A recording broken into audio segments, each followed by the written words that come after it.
Welcome to Life on the Holes. It's been a pretty exciting week this week because we're really looking forward to taking a specific, very special sticker off the wall. So the deck's down, and it's down for the last time. We glued it on the weekend with a group of friends who helped us because we couldn't do it on our own. It was a lot of laughs, a lot of leaders. Eventually we decided to go the way that Ross had suggested and briefed us in the first place, so that was all good. So we're going to take this one off. We're going to take deck on off the wall, and that's going to go on the done door.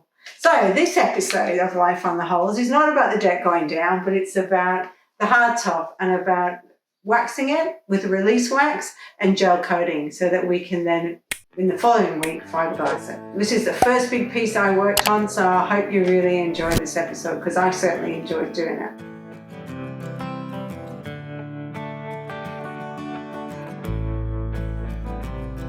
Okay, so I've just sealer glazed all around the outside here of the old part of the mould. Now these surfaces here are just going to need one or two waxes of TR release, which is just the best release agent that I've found anyway. I mean, if I was producing these multiple boats, I'd actually use a liquid release, which would actually last more than once, but this particular mould is only going to be used once, and it's had a bit of work to get it to this stage, but I'm ready now to apply 2 coats of release wax on here. I've actually already done 2 coats of sealer glaze around the red part, around the actual original mould, and then essentially the white surfaces here are just going to have 2 coats of wax and then buffed off, and then we're going to be able to gel coat. I have to build a complete tent around this whole thing to avoid overspray, and that's going to take a little bit of work, but I'll get 1 coat of wax on and I'll leave that on there while I set up the tents, and then I'm going to vacuum the place out and start getting ready for a few days away. We're going to basically gel this up and get going. Well, today was the day I was going to lay up my cockpit roof, and 40 to 50 knot winds. We've had over 8 inches of rain today, so relative humidity's at like 100%. It's just awful. Places flooding everywhere. This is the coldest winter I've ever spent. Is summer here in Jervis Bay this year. It's been freezing.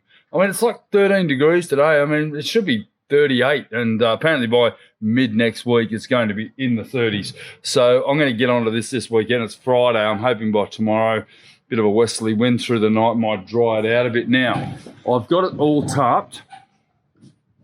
Pretty much the whole region's tarped, except for the opening here, and I'll have a tarp that'll go around that. I have got enough room to walk around the outside all the way round. Now, this ladder here is going to serve as my platform to get to the middle. I do not want to be walking on this any more than is absolutely necessary until I get 3 or 4 layers of glass on it, because I don't want any movement of this plasticine that I've so carefully placed in place. So I've rested, and luckily Johnny came over the other day and said, why don't you grab a couple of 44-gallon drums and stick them under it? So a couple of 44s there with some blocks of wood has elevated that up around 5 or 6 inches. And when we spray this up, Janet and I will be able to just move this along 3 feet. I can pretty much get to within, a good 1.5 meters inside just from standing around the outside. So there's going to be minimal time spent up there, but certainly for gel coating in the first couple of layers, I'm going to need this platform. So I've got a couple of sheets here. These are going to form a platform. I'm going to just simply cable tie them to the rungs of the ladder. Now you'll notice also that I've very carefully wrapped the ladder in a plastic bag, like an old kayak bag that I had there with some of my stock, and that's going to save my ladder from getting absolutely covered in gel coat and obviously the resin when I make the product here. So I won't be using this ladder for a while, but the nice thing is I'll have this platform which is just wide enough for me to stand on safely, and I will be able to basically probably kneel on it and laminate and gel coat and then laminate this whole top without moving it more than 2 or 3 feet each time. So it'll be there pretty much for the duration. And yeah, it's looking pretty good. I'm just about ready to go. As soon as the weather improves, I'll be into it. I need to warm up a little bit. It's just way too cold, way too wet. It's not worth even contemplating doing it. Even though it's inside, it's not worth it. I just won't get a good enough cure. Yeah, it's got a little bit of spring to it, but it's certainly solid enough for me to do my job. And I should be able to be up here just long enough to go spray, spray, spray, spray, spray, spray, move it down, and then be able to complete the job for what I need it for. As I said, I can pretty much reach all of it. It's only really a circle around this area, around the centre, that I'm going to struggle. Probably be a 6 foot wide circle would be the only region I can't reach from the ground. I thought I'd do a bit of a video about maintaining this this machine I've got here. It's so important that good maintenance is just critical to the even workflow that I try to keep up here. If it breaks down at any point, there is major consequences. I could have half a deck laid up with gel coat and the other half not, and the machine needs a complete tear down. So always do your maintenance before you do the job. And I sort of think I've got it sussed. It's a bit of an unknown quantity, this machine, because there's a lot of pneumatic parts that can certainly ultimately affect the long-term viability of my my schedule. So I always try to keep on top of it. Today I need to acetone flush it. I'm currently sitting in a polyester resin here. This the outlet or the intake is in a polyester resin drum here, and the key to running this thing is efficiently flushing it with acetone in between each resin type. Clearly we don't want to go from polyester to vinyl ester to gel coat and back and forth like I do without using an acetone flush. Now I can generally do it with around 10 litres of acetone, and that acetone will do 2 or 3 flushes because before it's unusable. So I'm not wasting a lot of acetone, but I do like to give it a good flush with clean stuff about every 2 or 3 services, and then each individual service in between will be with reused acetone. So you're not going to have too much of a problem provided you do that regularly. Now the only real parts that require cleaning is the intake hose, recirculating hoses, and certainly the pump chamber as well, because that has a ball and a spring in it that needs to remain clean, obviously, for the correct and long-term function of the machine. So first things first, I need to start refluxing the machine so that I've got it empty of polyester, at least empty to the point that then cleaning will remove the residue.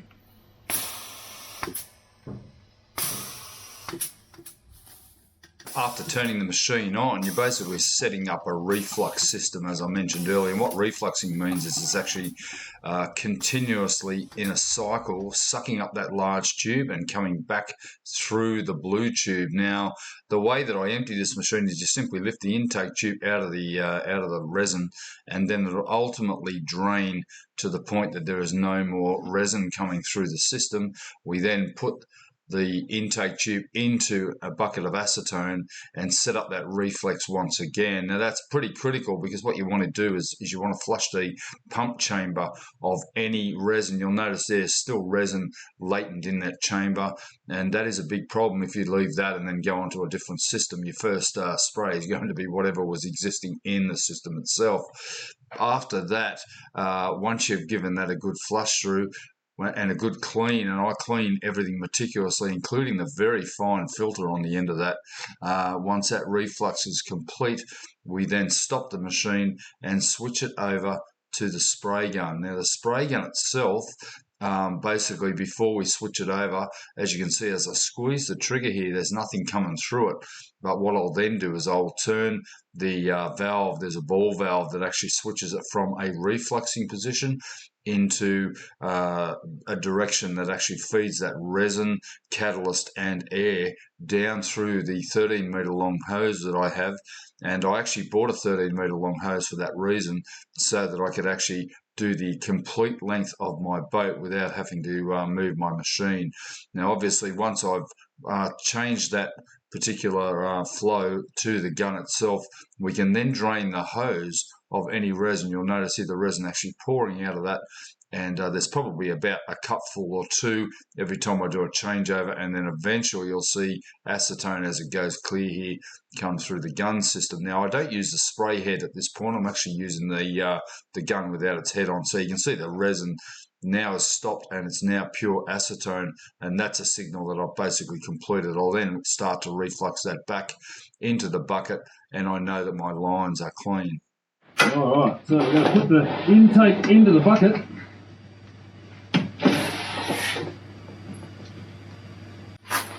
Alright, we're going to leave the outlet out of the bucket for a little while.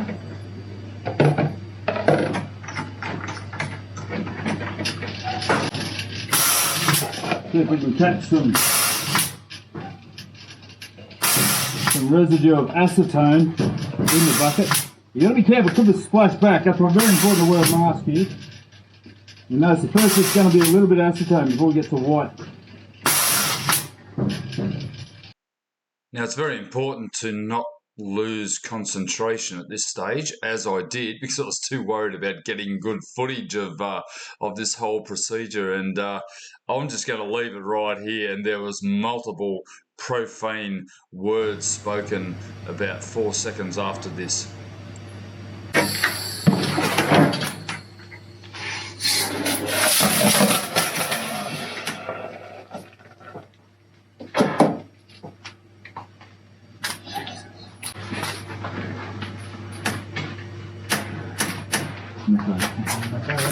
Yeah, well that was a disaster. Just as I switched it over, so this is why you tarp everything. I mean, my machine has been spotless until now. And yeah, everything's showered in the shit. Not good, not good. I'm glad I had plastic sheets everywhere and tarps everywhere, because it is everywhere. And you know, it's just part of fiberglassing. It's going to happen to you at some point, and it's just mainly important that I keep all of these areas, the moving parts, clean, because this whole thing's still got to function. And any on the shaft there is very important. I don't want any of that interfering, but yeah, for now I'm just going to be cleaning for ages. Shit! My God, in all my fiberglassing days, I think that's the biggest freaking stuff up I think I've ever made. So it's not pretty. It's like I've got like a Pro Hart thing going here, where there's just shit all over the walls. It's everywhere, and yeah, I actually think that's quite artistic.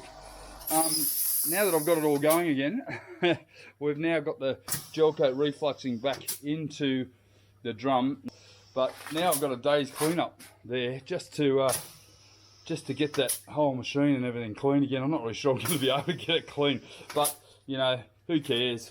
I've just got to move on. One very important thing is with gauges. So important this.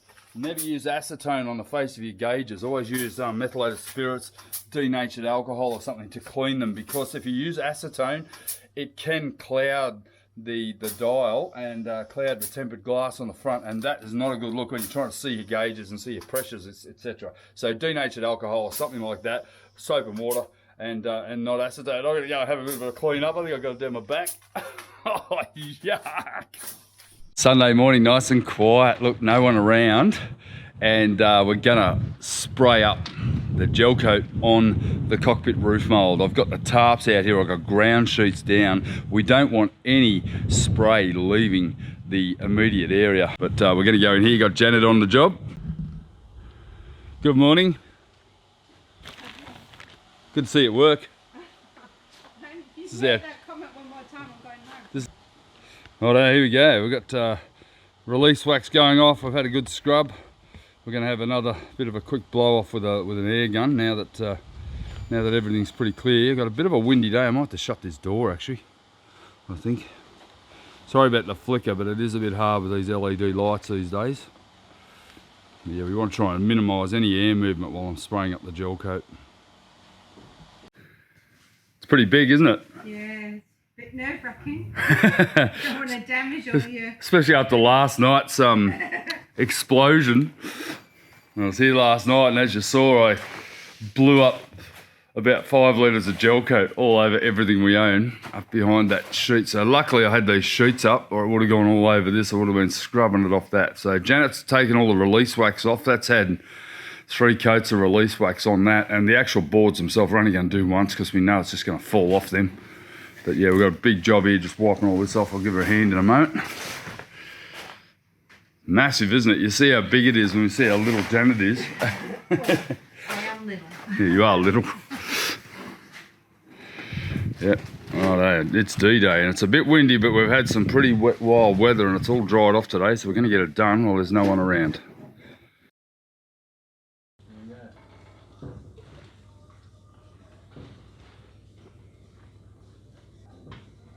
Don't leave that there because we might need that again. Yeah, right. It's like the right stuff. How you feeling, darling? Overwhelmed. A bit overwhelmed. I don't like being shut in.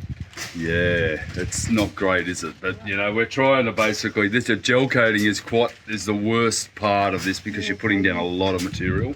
You said imagine scuba diving, but this is nothing like scuba diving. Scuba diving is so much freer.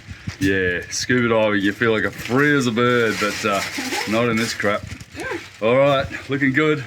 I like the blue tape. I like the pinstriping I've put on to stop it getting in Janet's hair. Right, okay. Right, my assistant's ready. I'm gonna get ready.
I'd like you to note here that I always hold the trigger in continuously because this is an external mix gel coat gun. If this was already incorporated within the system, then I would be able to release my trigger off and let the handle off at the end of each pass. I tend to leave the trigger completely compressed the whole time and just allow it to overspray rather than when you're, say, spray coated painting a car where you don't want to go over the margins of your masked area. You can let the trigger off, but because this is an external mix, what would happen if I took my hand off the trigger? Ultimately, what would transpire is that the first amount of resin that comes out when I reapply the trigger would be unincorporated with the catalyst, and that is not what I'm aiming for here. To ensure that I'm getting perfect resin catalyzing and atomized catalyzing, I must keep that trigger in at all times.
You found me when I was down.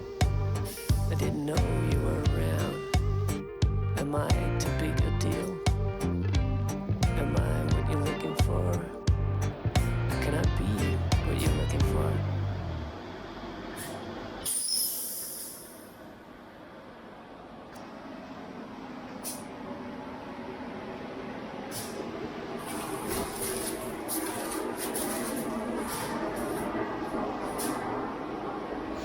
It's gone off. It's about 4 hours later, and I've come in and pretty much, yep, she's gone off, and I'm pretty excited. I've got all of my cloth cut up the back. Janet's going to come back. We're going to get in and do, you know, who knows, might get a third of it done, might get half of it done, might get all of the first 2 layers of 300 CSM on it. The reason why I put the CSM on is, firstly, it's an excellent tie layer. It actually ties the gel coat to the substrate, and that's very, very important. The reason why I put the second one on is just to give it a little bit of impact protection. It's nothing like having a little bit of cushioning of CSM and excellent surface adhesion before I put on the 600 double bias and then another layer of 300 before foaming. So I'm intending to do this one all within the chemistry of the chemicals. Very, very important I do that. In other stages where I've had bigger jobs, and if this one's not big enough, I mean, it's 25 square meters. It's a lot of laminating. To work outside of the chemical side of this, you know, especially on a roof where it's copping full sun, you know, shading and cooling and sun and a lot of weather, you do not want any chance of the gel coat separating from the actual substrate. And in fact, realistically, this whole thing here is not really going to be an issue if I get a few chips and damages, because I've actually got to do some repairs to it anyway where I start to modify it for my own needs.